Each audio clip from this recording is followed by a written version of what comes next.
Y habló Dios todas estas palabras, diciendo: Yo soy Jehová tu Dios, que te saqué de la tierra de Egipto, de casa de servidumbre.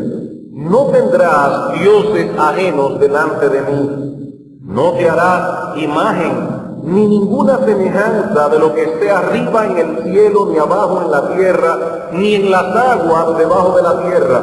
No te inclinarás a ellas, ni las honrarás, porque yo soy Jehová tu Dios, fuerte, celoso, que visito la maldad de los padres sobre los hijos, hasta la tercera y cuarta generación de los que me aborrecen, y hago misericordia a millares, a los que me aman y guardan mis mandamientos. Dos domingos atrás, por diversas razones providenciales, nos vimos en la necesidad de interrumpir esta serie de exposiciones en el Decálogo, la ley moral de Dios, documento que magistralmente resume la voluntad moral de Dios para con el hombre. Estos 10 mandamientos, como hemos dicho en más de una ocasión a lo largo de esta serie, nunca fueron dados con la intención de constituirse en un vehículo de salvación para los hombres. Desde la caída de nuestros primeros padres y la introducción del pecado en el mundo, el hombre quedó imposibilitado de llenar la medida contenida en este estándar moral. Nunca ha habido nadie, ni lo habrá, que sea capaz de obedecer a la perfección los 10 mandamientos, excepto, por supuesto, nuestro Señor Jesucristo. Así que si alguien nos visita en esta mañana por primera vez y escucha que hemos estado exponiendo en esta iglesia el Decálogo, por favor, mi amigo, no piense que el mensaje que proclamamos en esta iglesia es algo como esto: si quieres ser salvo y tener una vía de acceso segura al reino de los cielos, debes obedecer los mandamientos. No. Hacer esto sería predicar un mensaje que es contrario al Evangelio de Cristo y por lo tanto es proclamar una mentira. En Romanos capítulo 3, versículo 28, el apóstol Pablo escribe: concluimos pues que el hombre es justificado por fe sin las obras de la ley. Es solo por fe, dice Pablo, no por nuestra obediencia a los mandamientos, no por ninguna obra que nosotros podamos hacer. Por gracia sois salvos, dice Pablo en otro lugar, gratuitamente. Y esto por medio de la fe, y esto no de vosotros, porque es un regalo de Dios la salvación, no es por obras para que nadie se gloríe. No obstante, seríamos ministros infieles del Evangelio y estaríamos torciendo el mensaje de las Escrituras si echamos a un lado de nuestro ministerio la ley moral de Dios. Es imposible predicar el Evangelio de Cristo y no tomar la ley de Dios como punto de partida. Hermanos y amigos, ¿qué es lo que el Evangelio proclama? Que hay salvación en Cristo para el pecador que cree. Ese es el mensaje esencial del Evangelio. Estamos en problemas por causa de nuestros pecados, pero Dios en su amor envió a su Hijo a morir en una cruz en lugar de aquellos a quienes Él vino a salvar. Cristo en la cruz pagó la deuda de ellos por medio de su muerte. Ahora bien, ¿qué sentido tendría ese mensaje si pasamos por alto el tema del pecado? Cristo es el Salvador. Y alguien se preguntará, ¿el Salvador? ¿Y de qué necesito yo ser salvado? No hay sentido en predicarle el Evangelio a alguien que no se ve a sí mismo como pecador. Pero ¿cómo puede ver el pecador su condición si no le ponemos delante el espejo de la ley moral de Dios?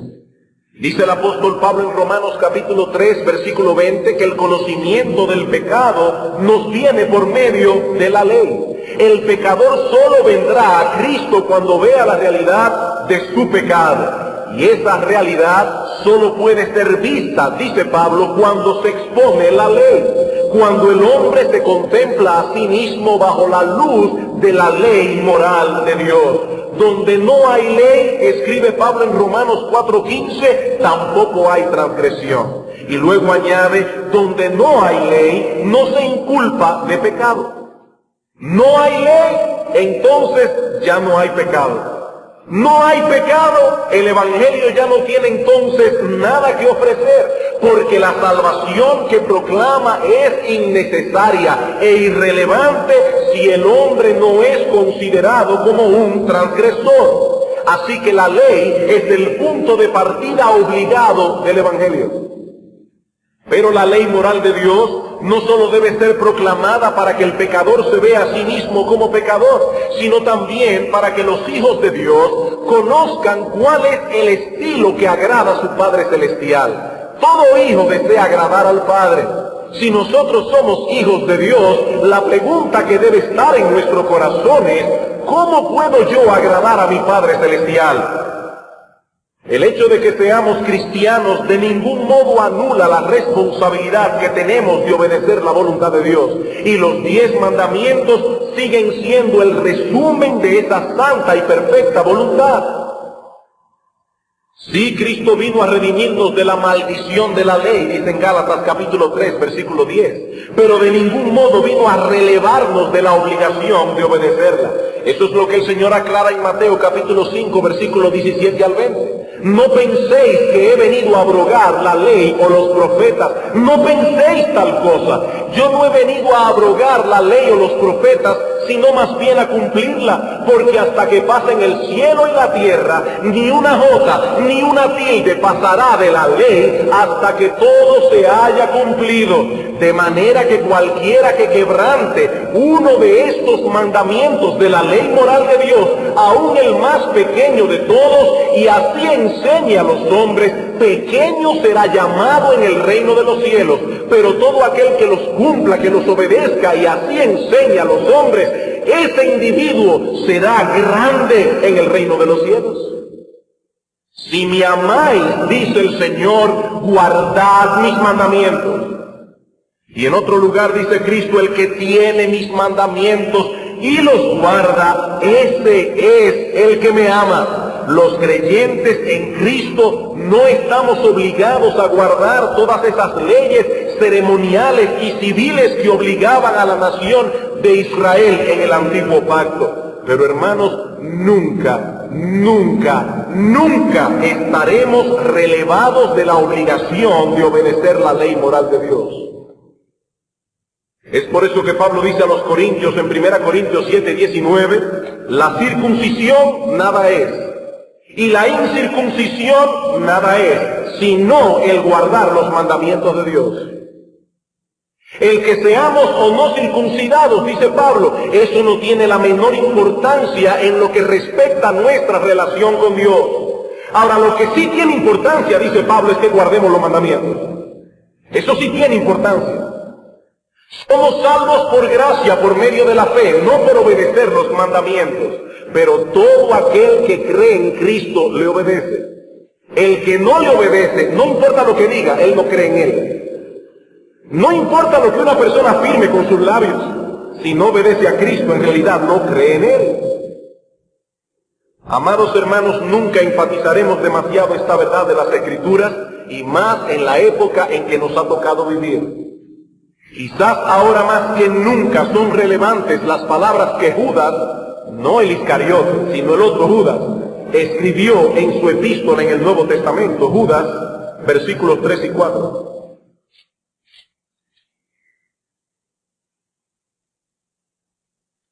Hermanos, excúsenme estos minutos, pero estamos poniendo en perspectiva una serie que habíamos detenido por un tiempo. Y hay personas que están en medio nuestro que no habían estado antes aquí. Dice Judas en el versículo 3, amados, por la gran solicitud que tenía de escribiros acerca de nuestra común salvación, me ha sido necesario escribiros exhortándoos que contendáis ardientemente por la fe que ha sido una vez dada a los santos. Ustedes deben contender por la fe. ¿Y cuál era el aspecto particular que Judas tenía en mente cuando escribió esta epístola? Versículo 4. Porque algunos hombres han entrado encubiertamente, sutilmente, sigilosamente en medio de la iglesia, los que desde antes habían sido destinados para esta condenación. Hombres impíos. ¿Y qué predican estos hombres impíos? Que convierten en libertinaje la gracia de nuestro Dios y niegan a Dios, el único soberano, y a nuestro Señor Jesucristo.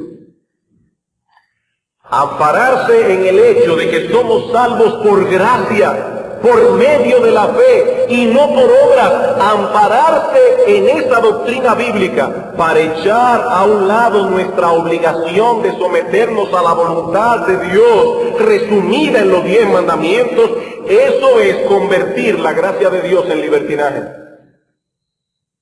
Somos salvos por gracia, olvídense de ese asunto de la obediencia. Dice Judas, tengan cuidado. Hay personas que están entrando en la iglesia y están enseñando esa herejía. Judas estaba preocupado de que algunos en la iglesia fuesen contaminados con esta doctrina impía. Esta doctrina que es tan atractiva para el corazón humano. Pero no podemos seguir expandiendo estas verdades introductorias. Hemos dicho estas cosas para poner en contexto nuestras exposiciones en la ley moral de Dios y su relevancia para nosotros hoy. Y eso puede ser muy útil, sobre todo para aquellos que están en medio nuestro y que no han escuchado los sermones anteriores. En nuestra última exposición concluimos con el estudio del primer mandamiento. No tendrás dioses ajenos delante de mí.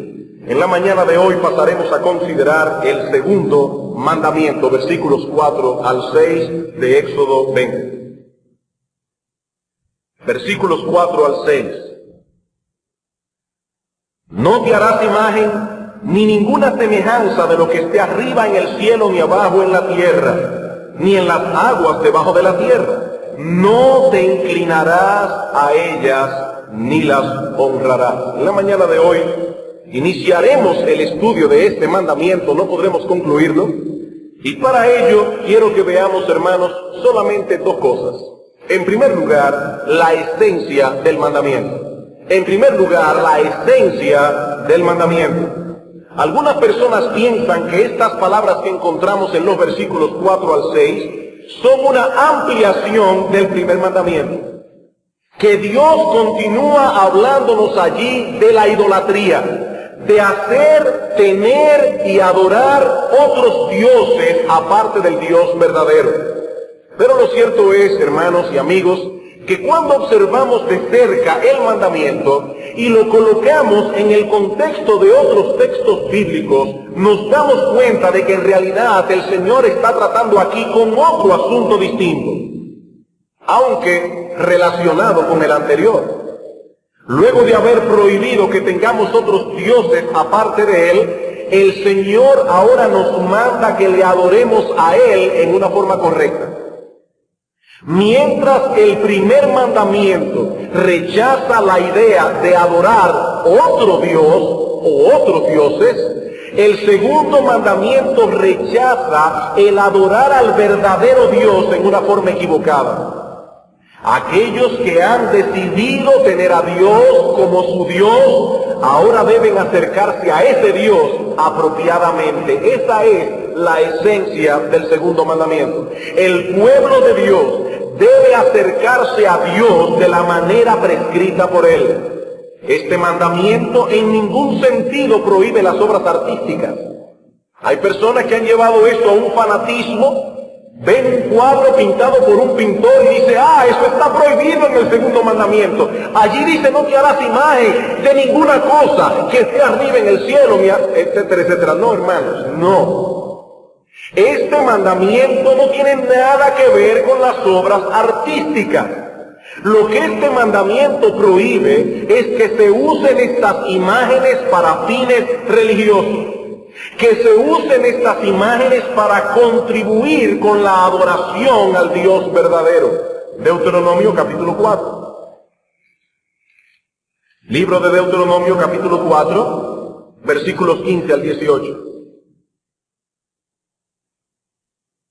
Dice el Señor a su pueblo: guardad pues mucho vuestras almas, pues ninguna figura visteis el día que Jehová habló con vosotros de en medio del fuego, para que no os corrompáis y hagáis para vosotros escultura. ¿De quién, hermanos?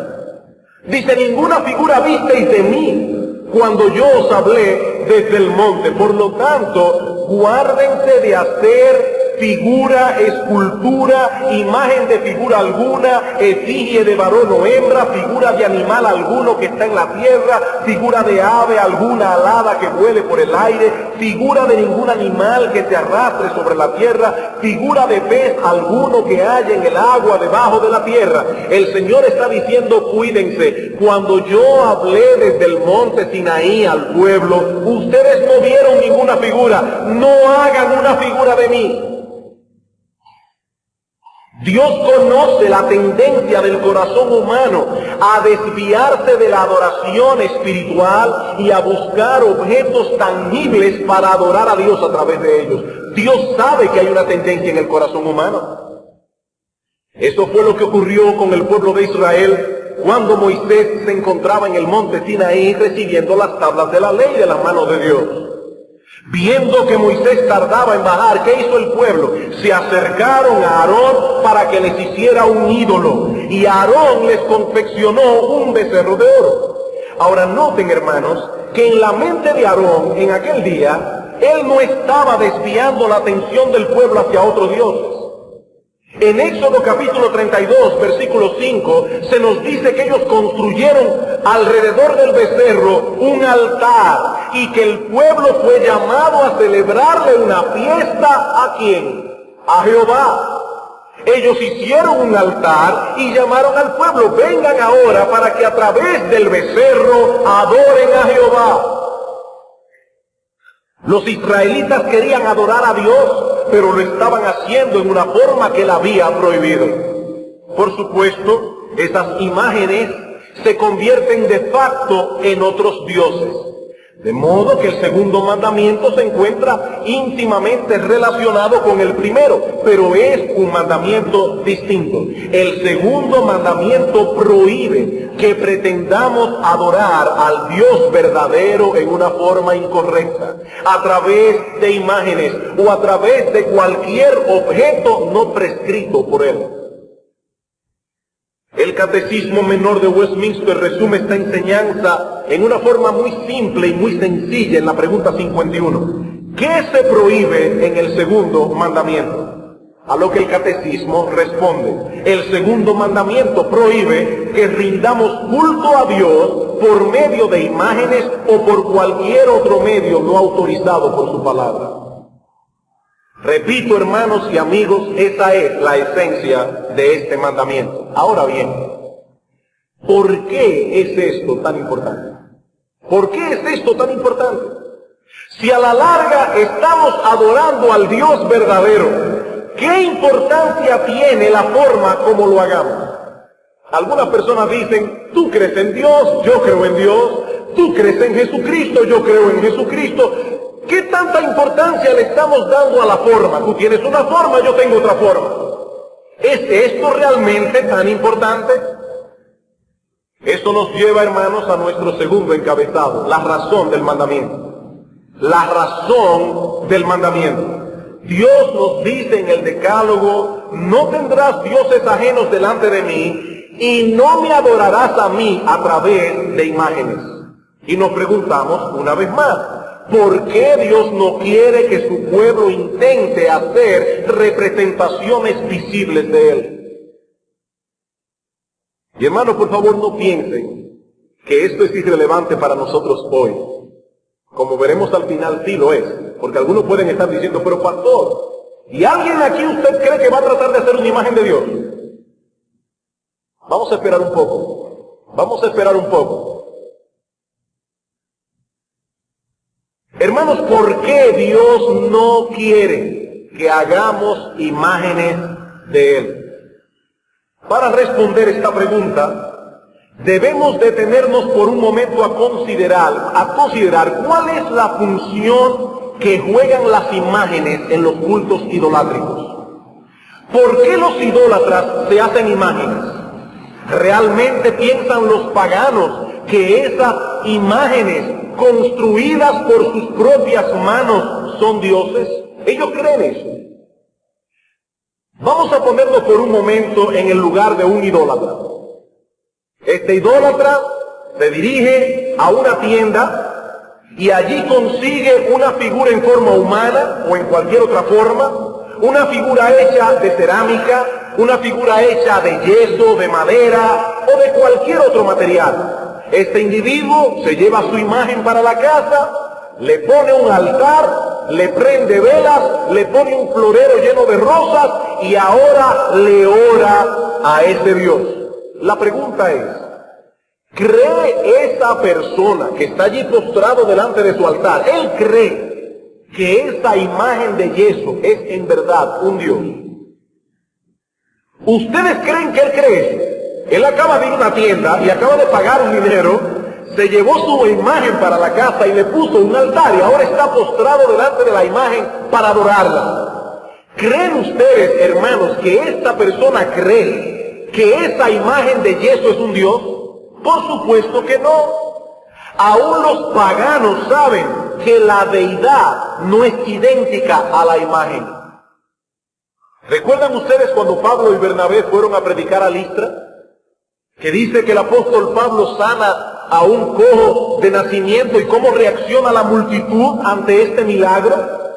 Dice Lucas que comenzaron a gritar, dioses bajo la semejanza de hombres han descendido a nosotros. Ahora, noten algo interesante.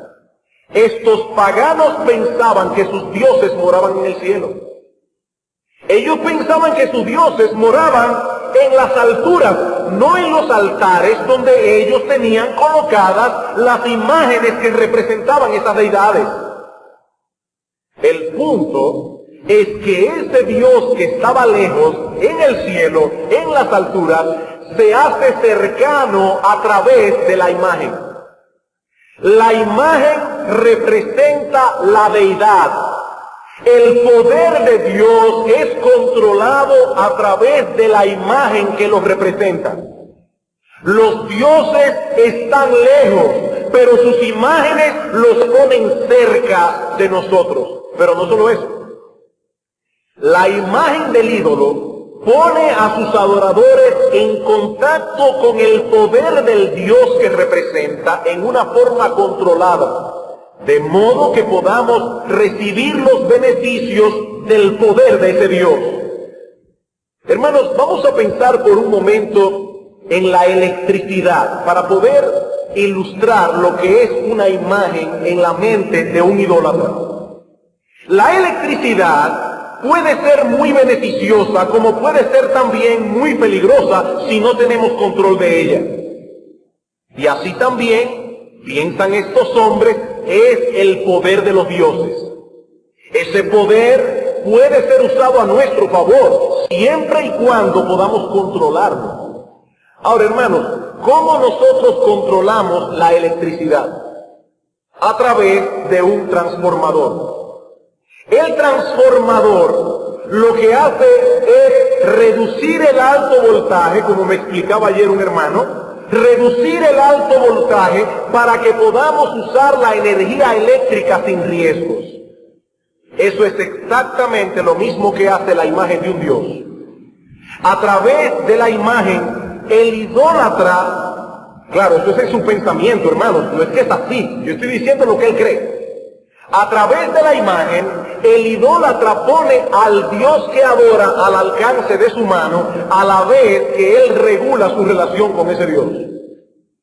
Si la imagen no está ahí, entonces el poder de Dios no puede ser representado. Y los adoradores son privados de las bendiciones que vienen de Él. El poder divino no está a disposición si no es a través de la imagen.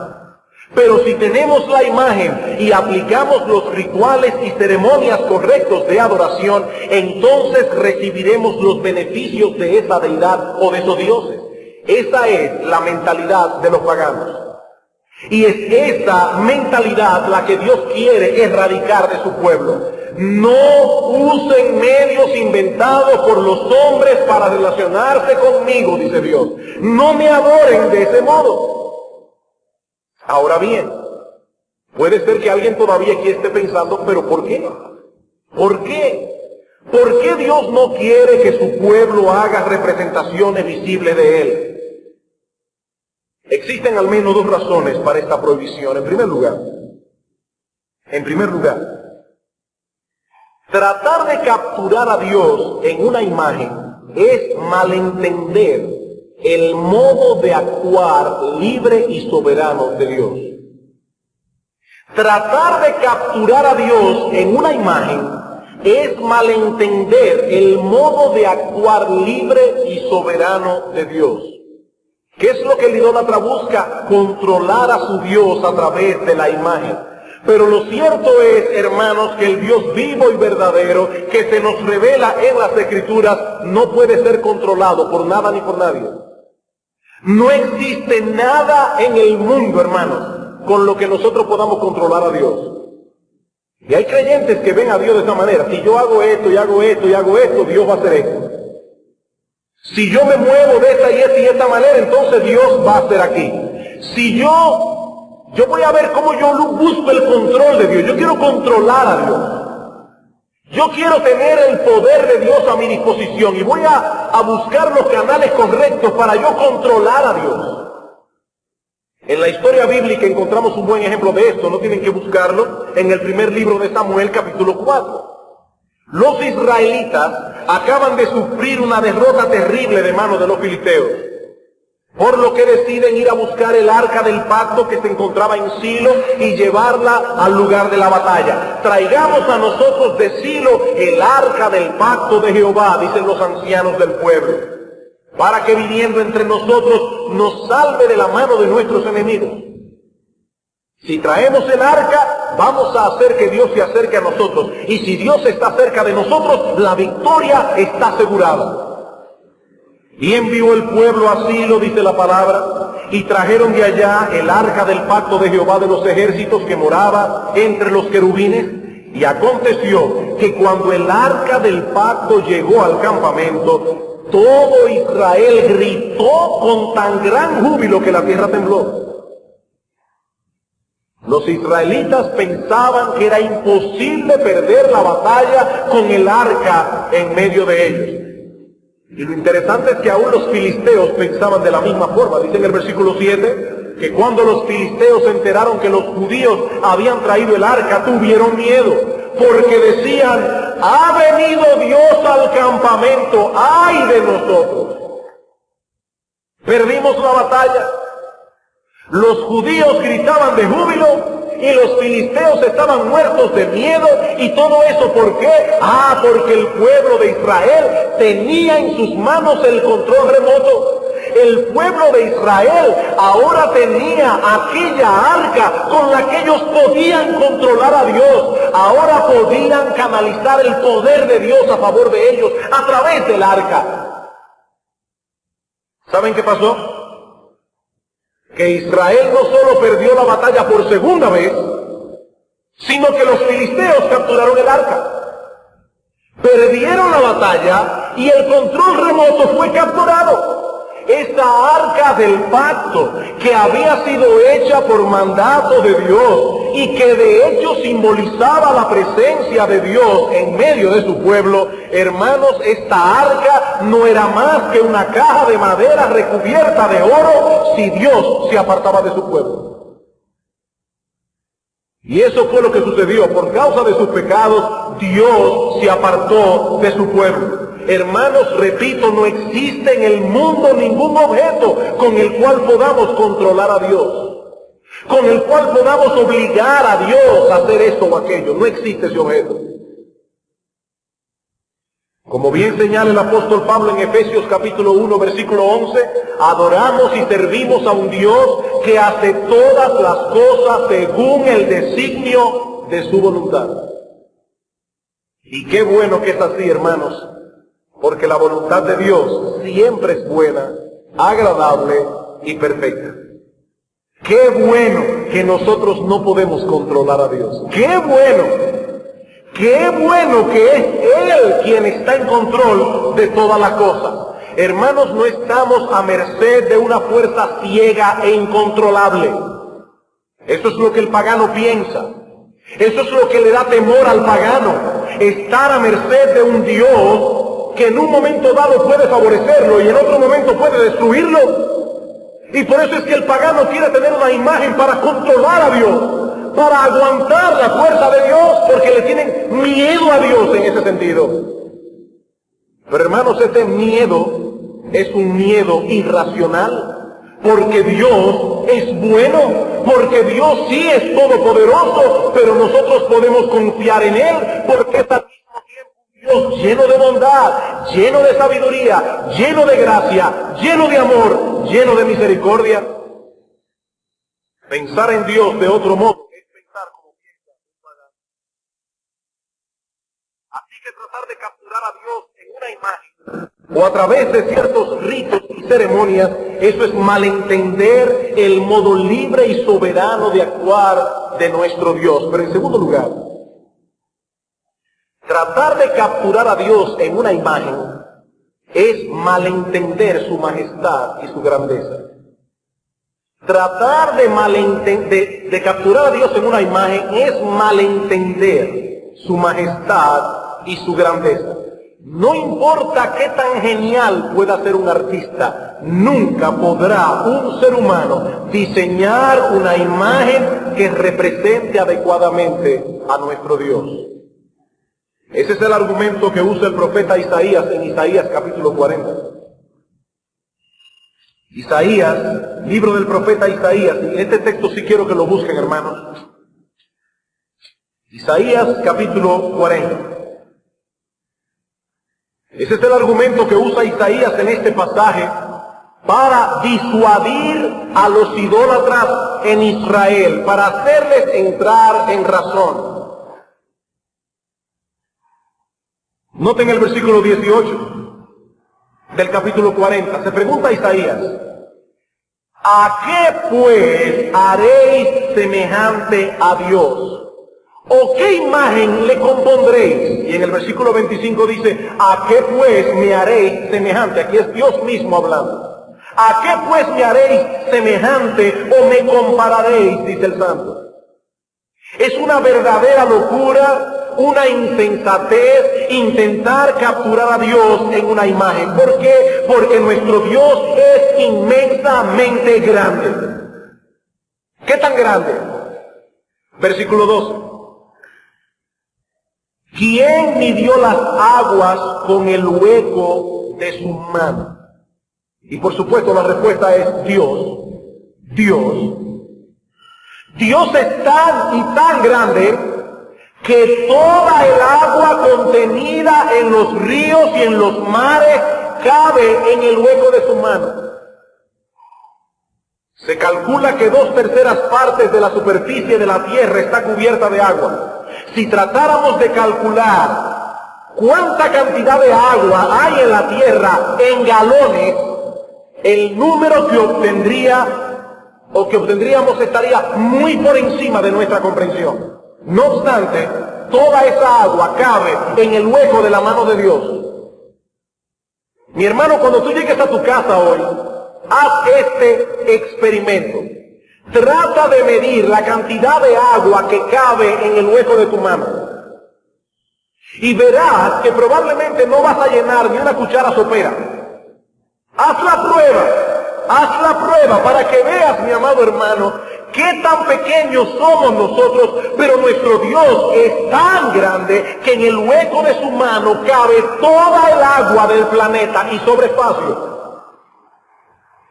Pero sigue diciendo el profeta: ¿quién midió las aguas con el hueco de su mano y los cielos con su palmo?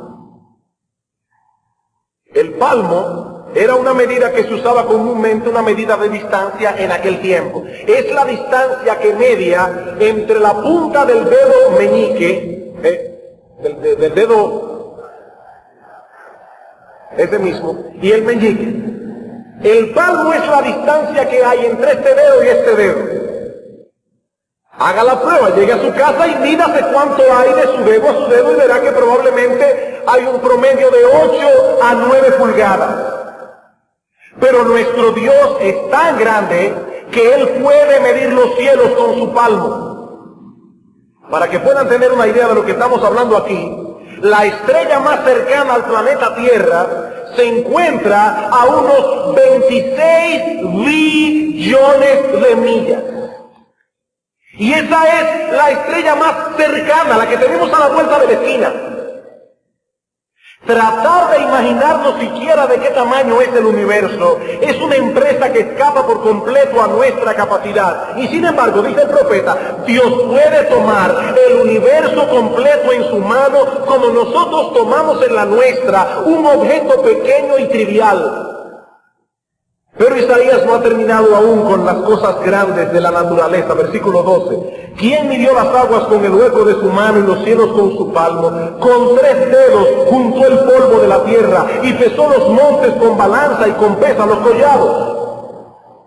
Dios puede juntar todo el polvo de la tierra y todos los montes y collados y pesarlos en una balanza. Los mares, los cielos, los montes, todas esas cosas que a nosotros nos parecen inmensamente grandes son menos que nada en comparación con la grandeza de Dios. Pero Isaías no se limita a comparar la grandeza de Dios con las cosas grandes de la naturaleza. Noten el versículo 15. Allí nos muestra la superioridad de Dios en comparación con el poder de las naciones. Versículo 15, he aquí que las naciones le son como la gota de agua que cae del cubo y como menudo polvo en las balanzas le son estimadas. He aquí que hace desaparecer las islas como polvo. Y esta expresión, he aquí, es un imperativo que sirve para llamar nuestra atención, como si el profeta estuviera diciendo, deténganse a pensar en esto por un momento.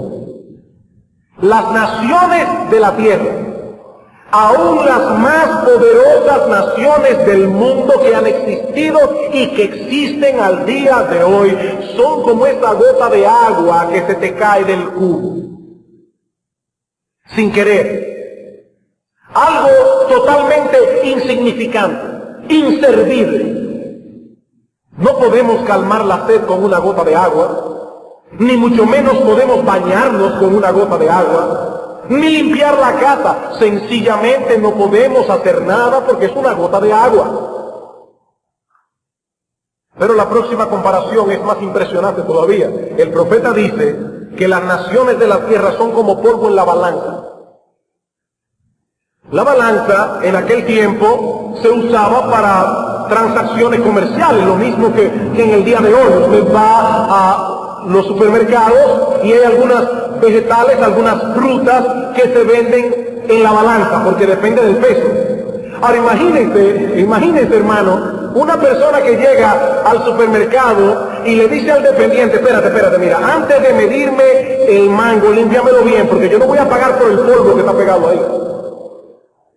Eso es absurdo. Esa medida es irrelevante, el peso de ese polvo es insignificante. Así son las naciones a los ojos de Dios. Algunas de esas naciones han alcanzado un enorme poderío y han construido grandes imperios, pero su grandeza solo nos impresiona a nosotros, no a Dios. Delante de Dios, esas naciones son tan minúsculas, tan pequeñas, tan insignificantes como una gota de agua o una partícula de polvo. Versículo 16. Ni el Líbano bastará para el fuego, ni todos sus animales para el sacrificio.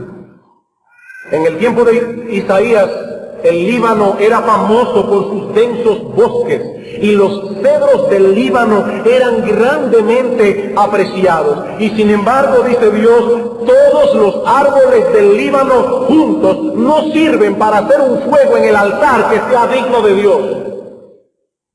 No sirven. Versículo 17. Como nada son todas las naciones delante de él, y en su comparación serán estimadas en menos que nada y que lo que no es. delante de Dios son como nada, como menos que nada, como una cosa que no existe. Y lo mismo podemos decir de aquellos que gobiernan las naciones. Versículo 23. Él convierte en nada a los poderosos, y a los que gobiernan la tierra hace como cosa vana, como si nunca hubieran sido plantados, como si nunca hubieran sido sembrados, como si nunca su tronco hubiera tenido raíz en la tierra. Tan pronto como sopla en ellos se secan y el torbellino los lleva como hojarasca. Piensen en los grandes monarcas que ha tenido el mundo. Nabucodonosor, rey de Babilonia, gobernante absoluto de uno de los más grandes imperios que ha visto la historia, por 7 años estuvo comiendo hierba como un buey, hasta que reconoció que Dios era soberano y le devolvió su sanidad mental.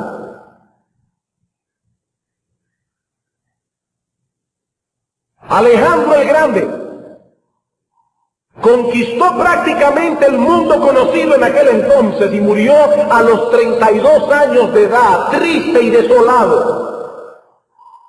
Napoleón, Hitler, ambos trataron de conquistar a Europa completa. Uno murió en el exilio y el otro se suicidó en un búnker. ¿Qué dice el texto? Él convierte en nada a los poderosos y a los gobernantes como cosa vana. Pero el profeta insiste en su punto, versículo 26. Levantad en alto vuestros ojos y mirad quién creó estas cosas. Él saca y cuenta su ejército, a todas llama por su nombre, ninguna faltará. Tal es la grandeza de su fuerza y el poder de su dominio. Dios no solo creó las estrellas, sino que tiene un nombre para cada una de ellas. Para cada una de ellas. Cuenta Jerry Bridges, que algunos de ustedes conocen sus libros. Cuenta Jerry Bridges que en una ocasión le tocó sentarse providencialmente al lado de un astrofísico en un avión. Y teniendo en mente este texto de las Escrituras, Isaías 40:26, le preguntó al astrofísico cuántas estrellas hay en el universo. Su respuesta fue que en el universo existen alrededor de 100 billones de galaxias, conteniendo cada una alrededor de 100 billones de estrellas. 100 billones de veces 100 billones. No me pidan que use cuál es la palabra que debemos usar para decir cuál es esta cantidad. 100 billones de veces 100 billones. Ese es el cálculo aproximado que hacen los astrónomos de cuántas estrellas hay en el universo. Y aún así, dice el salmista en el Salmo 147, versículo 4, él cuenta el número de las estrellas. Dios lleva una contabilidad rigurosa de cada una de las estrellas que hay en el universo y sigue diciendo, a todas ellas llama por sus nombres. Y hermanos, esto debe ser una bendición grande para nosotros como creyentes, porque hay menos miles de millones de creyentes en el mundo que los miles de millones de estrellas que hay en el universo. Y si Dios puede estar al tanto de cada estrella que hay en el universo, siendo 100 billones de veces 100 billones, mi hermano, tú puedes estar seguro de que Dios conoce tu nombre, de que Dios te pastorea a ti en una forma particular y especial, porque nuestro Dios no solo es un Dios de generalidades, nuestro Dios es un Dios de particularidades. Nosotros hemos puesto nombre a algunas estrellas: Alfa Centauro, Orión. Hemos puesto nombre a algunas constelaciones, le hemos puesto nombre a algunas galaxias como la nuestra, que se llama la Vía Láctea, Milky Way. Hermanos, Dios conoce el nombre de todas ellas. Y no solo eso, Dios sabe dónde están cada una. Dice Isaías, ninguna de ellas faltará, ninguna faltará, ninguna estrella, ninguna constelación, ninguna galaxia se le va a extraviar a Dios en algún rincón oscuro del universo, ni una sola. Dios sabe dónde están situadas cada una de sus estrellas. Ahora bien, hermanos, ¿cuál es el punto que Isaías quiere hacer? Todas estas comparaciones y figuras es para llevarnos de la mano a la pregunta del versículo 18. ¿A qué pues haréis semejante a Dios? ¿Con qué vais a comparar a Dios? ¿Qué figura vais a hacer que represente adecuadamente a un Dios así? Ninguna imagen, hermanos, podría representar adecuadamente a nuestro Dios, porque nuestro Dios es inmensamente grandioso y majestuoso. Ese es el mismo proceso de pensamiento que usó Pablo predicando el Evangelio a los atenienses. Como buen evangelista, Pablo toma como punto de partida la ley y su enfoque se concentró en los primeros 2 mandamientos del Decálogo. Pablo llega a Atenas, se encuentra la ciudad llena de estatuas y dice Pablo, pero es verdad que ustedes creen que Dios puede ser adorado en un templo hecho por mano de hombre. Si Él creó los cielos y la tierra y todas las cosas existen por Él, ¿qué imagen ustedes pueden hacer para poder adorar a Dios correctamente?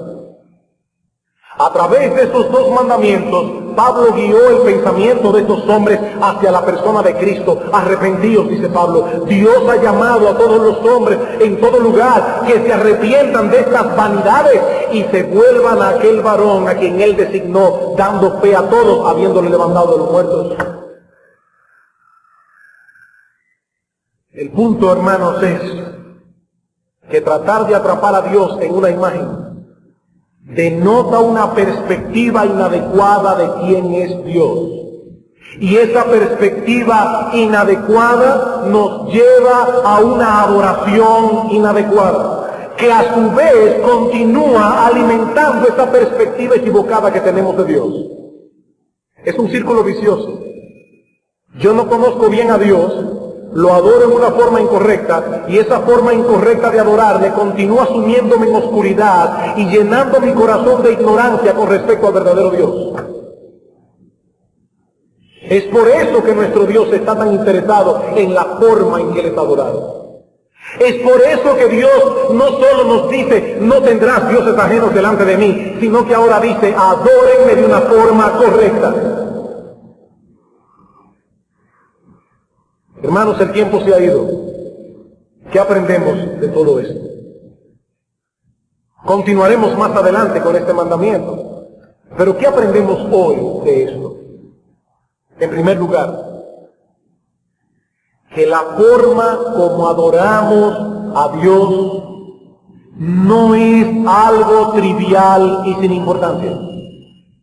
Que la forma como adoramos a Dios, hermanos, no es algo trivial y sin importancia.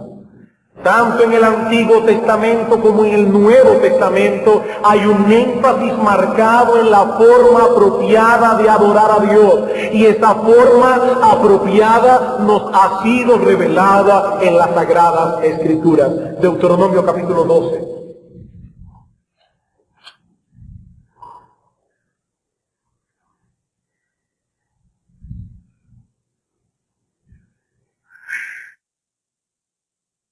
Versículo 29.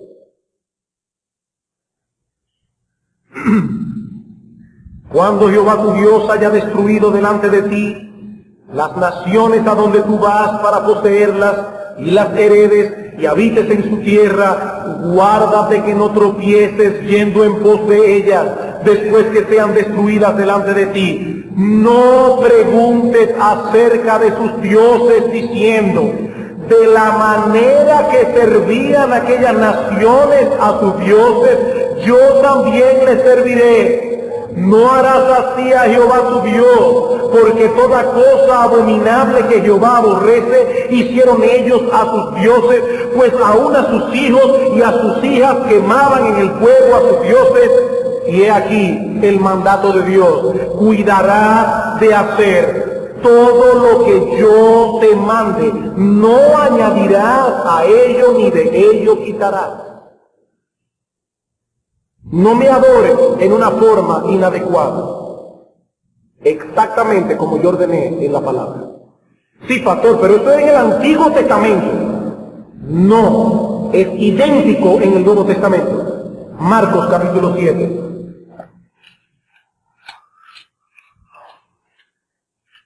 Evangelio de Marcos capítulo 7.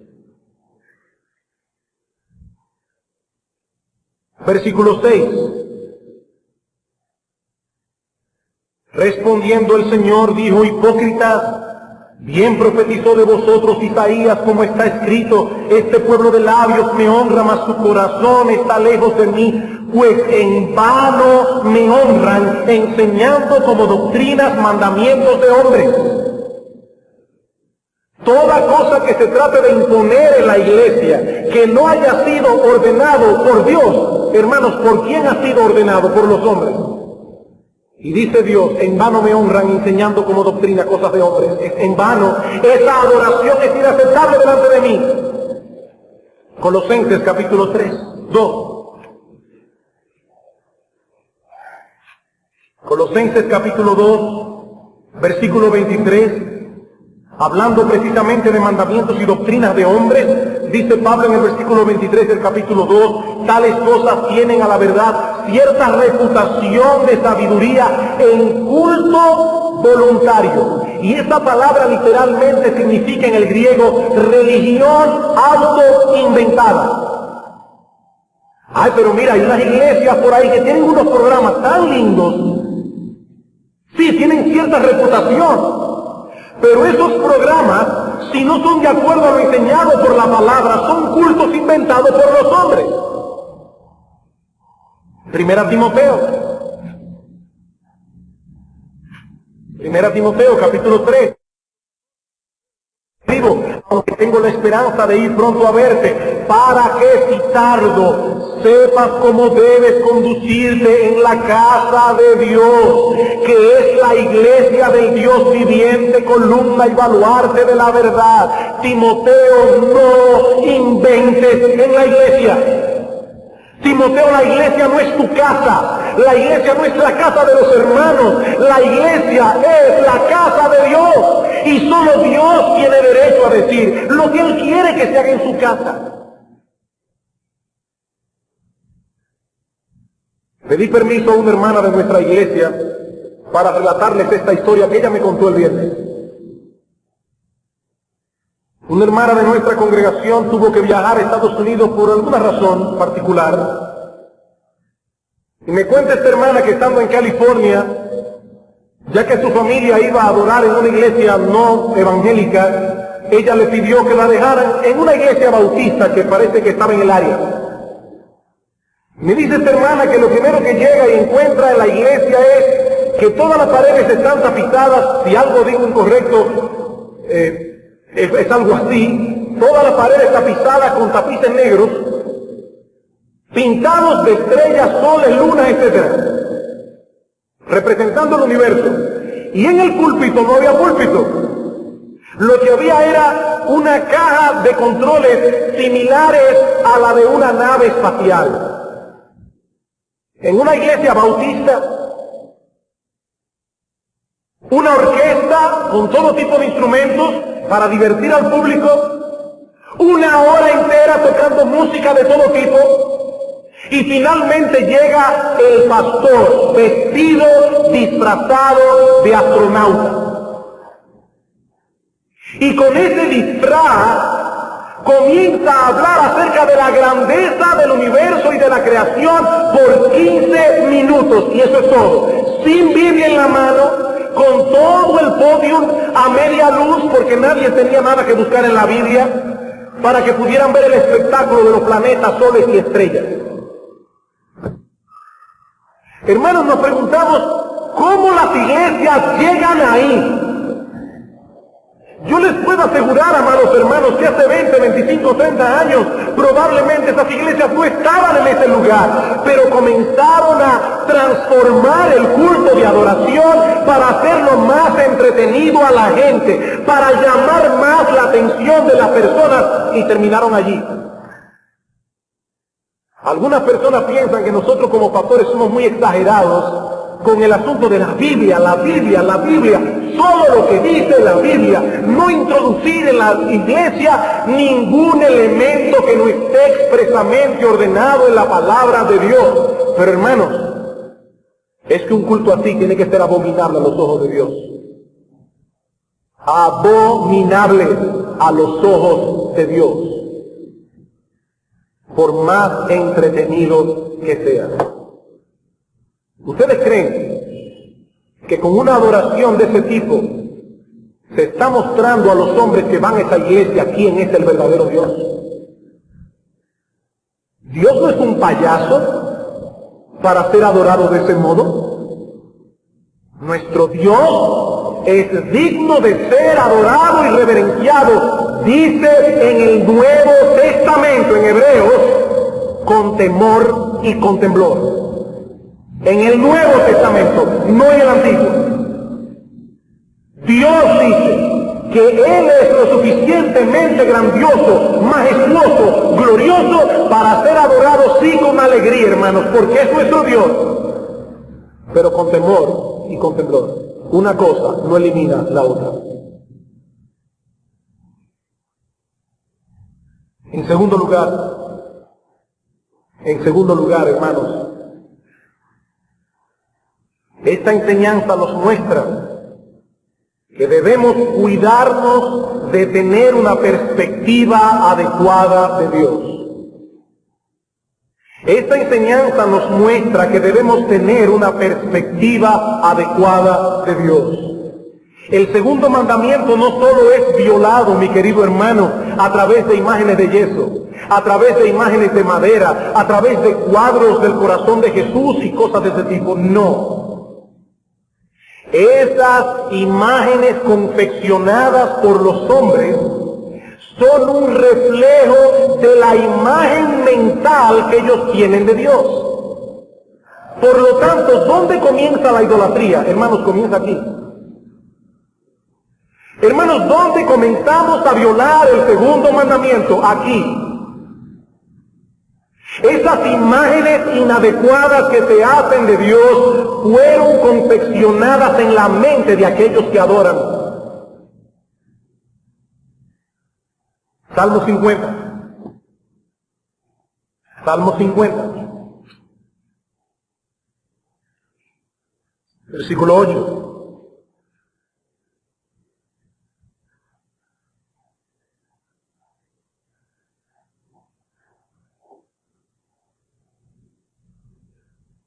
¿Qué dice Dios a su pueblo? No te reprenderé por tus sacrificios ni por tus holocaustos, porque estos están continuamente delante de mí. Dice Dios, yo no los voy a acusar de que ustedes no son religiosos, porque los holocaustos y sacrificios están continuamente delante de mí. Eso nunca falta. ¿Por qué los iba a reprender Dios? Versículo 21. Estas cosas hiciste, hablando de todos los pecados que el pueblo había cometido, y yo he callado. Pensabas que de cierto sería yo como tú, pero te reprenderé y las pondré delante de tus ojos. Noten, hermanos, ellos adoraban a Dios con sus holocaustos y sacrificios, con sus fiestas religiosas, y ahora dice Dios, ustedes tienen una idea distorsionada y errónea de mí, porque ustedes piensan que yo soy como ustedes. Ustedes piensan que yo soy como esos padres cuyos hijos hacen cosas que merecen castigo y dicen, es un muchacho, yo no me voy a meter en eso. Dice, ustedes han rebajado mi gloria, ustedes han rebajado mi majestad, ustedes han dejado de temerme a mí y consecuentemente han dejado de obedecerme a mí, porque ustedes creen que yo soy como ustedes. Ellos tenían una imagen distorsionada de Dios. Salmo 94.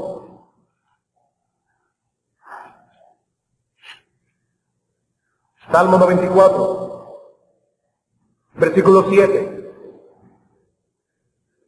Y dijeron, no verá Jehová, ni entenderá el Dios de Jacob. No eran ateos. Ellos creían en la existencia de Dios, pero en un Dios que no ve el pecado de los hombres. En un Dios que no se mete con las cosas malas que el hombre hace. En una especie de Santa Claus cósmico, que está allá en el cielo. Ojo, no importa, todo está bien para mí. No verá a Dios. Ustedes tienen una imagen distorsionada de Dios, dice Dios. Y por supuesto, eso produce un estilo de vida. Personas religiosas que creen, pero viven como les place. Y no importa. Dios es bueno y misericordioso. Sí, y también es santo y es justo. Las dos cosas al mismo tiempo. Como también hay algunos que ven a Dios tan estricto, que piensan que en Dios no hay perdón para nadie. Eso es lo que veíamos el domingo pasado. Dice Dios, deje el impío su camino y el hombre inicuo sus pensamientos y vuélvase a Jehová, el cual tendrá de ellos misericordia, y al Dios nuestro, el cual será amplio en perdonar, porque mis pensamientos no son vuestros pensamientos, ni mi camino vuestro camino. No juzguen mi capacidad de perdonar con la capacidad que ustedes tienen de perdonar, porque nosotros no somos iguales. Venid en arrepentimiento y fe, dice Dios, que yo los perdonaré. Ese es el problema de las imágenes. Distorsionan la gloria de Dios. Mi amigo que estás aquí en esta mañana, independientemente de la imagen que tú tengas de Dios, Dios es como Él es. Independientemente de la imagen que tú has tenido hasta ahora de quién es Dios, Dios es como Él es. Y nuestro Dios es santo. Y nuestro Dios es justo. Y nuestro Dios juzgará el pecado de los hombres con una regla bien estricta. Porque Dios demanda perfección.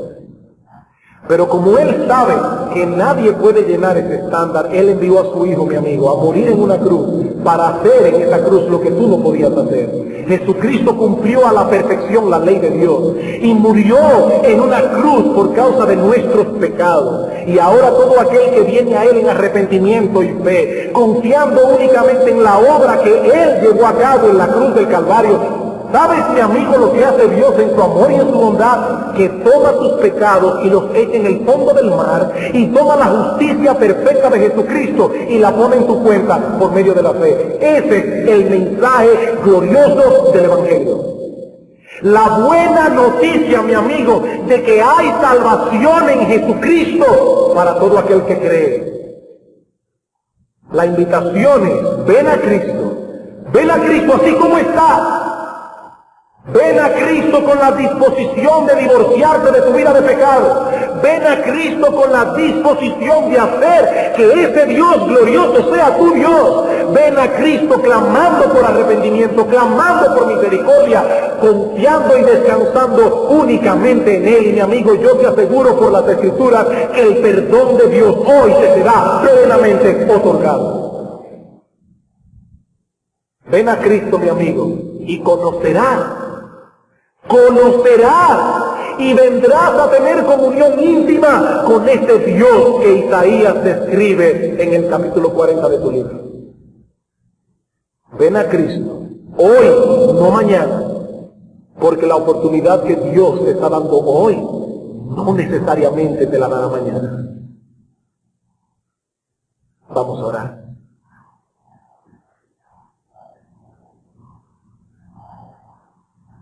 Amante Padre que estás en los cielos, Gracias, oh Señor, porque a pesar de las dificultades, hemos podido proclamar tu grandeza, hemos podido proclamar tu gloria.